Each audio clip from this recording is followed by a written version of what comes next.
of the committee. I am writing to you as the husband of a patient suffering from Lyme disease, a tick-borne disease. I would like to provide my personal perspective and experience regarding the battles with access to diagnosis, and the treatment of, and the effects this debilitating condition has on our lives.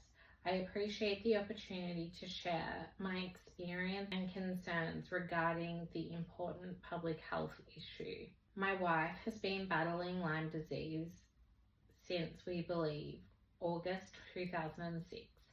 I use the words "we believe" as since 2006 she has had several wrong diagnoses until finally being diagnosed with Lyme disease in September 2022. As you can imagine, her journey with this illness has been one of immense physical, emotional, and financial hardship, compounded by the significant challenges we have faced in obtaining timely and accurate diagnosis and effective treatment. Despite presenting with clear Lyme symptoms, my wife experienced years of misdiagnosis, skepticism, and medical gaslighting from multiple medical professionals. This delay of the diagnosis not only made her condition worse, but also caused significant emotional distress. From our experience, the current diagnostic method is frankly non-existent in the current Australian healthcare system. My wife's diagnosis only came having experienced isolation and lack of support from the medical professionals. She visited a naturopath who advised that her symptoms across the years could actually be Lyme disease and recommended her to get a blood test. After carrying out the blood test and paying over $700 to do it, Lyme disease was confirmed. This is made worse by the fact that 3 years earlier, while researching her symptoms individually, my wife visited her GP to request a Lyme disease blood test, only to be told that Lyme disease doesn't exist here in Australia and that they would not provide the required blood test for this disease. Over the many years prior to diagnosis, my wife had multiple incorrect diagnoses and treatments, which included, but is not an exhaustive list of the following: chronic daily headaches and migraines, suboptical nerve blocks in the base of her skull, Botox injections in her forehead, participation in a hospital study being injected with ketamine, chronic fatigue syndrome, PMDD, Epstein-Barr, anxiety and depression. All diagnoses and treatments, medications for these diagnoses made her pain and suffering worse.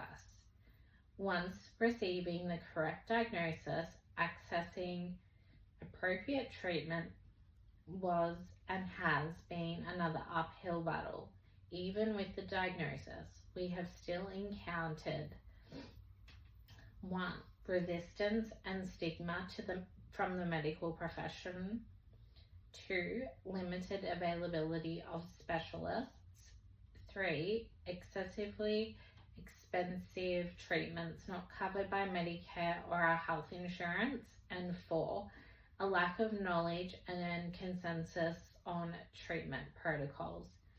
In fact, we had not had any assistance from our GP and have had to find our own way in treatment for Lyme disease.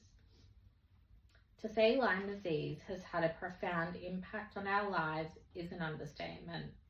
My wife's ability to carry out daily activities other people take for granted, such as working, getting food at the supermarket, walking, cooking dinner, or socializing with friends, have all been severely compromised. Over the years of fighting this disease, We have seen our social circle of friends group reduced due to not being able to attend gatherings or events due to my wife's condition. As a primary caregiver, I have witnessed firsthand the toll this has taken on her physical and mental well-being, as well as on our relationship.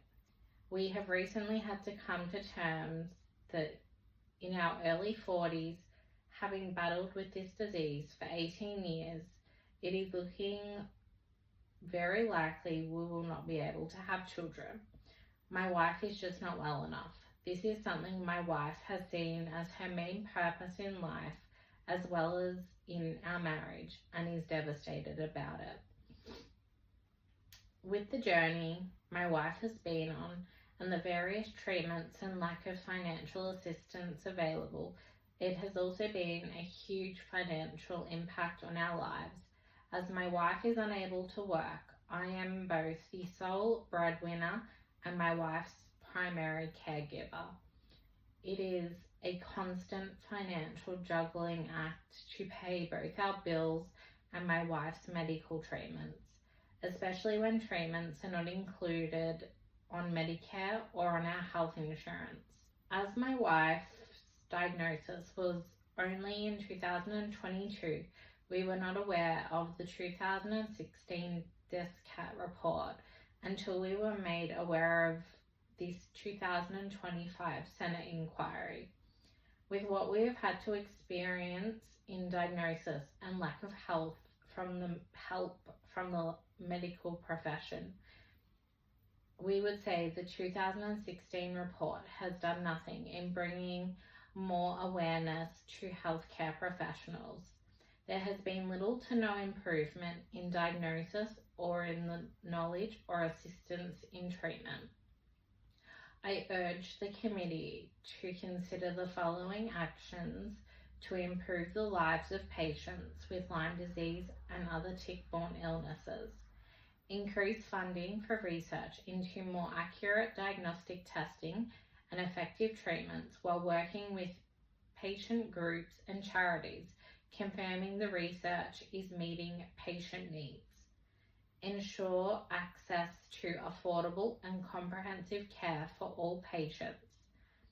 Provide education and training for healthcare professionals to improve recognition and management of tick-borne disease. Ensure treatments for tick-borne disease falls within Medicare and health insurance parameters. In conclusion, it is my belief from witnessing firsthand the current system failed to adequately support the many patients in Australia, and change is urgently needed.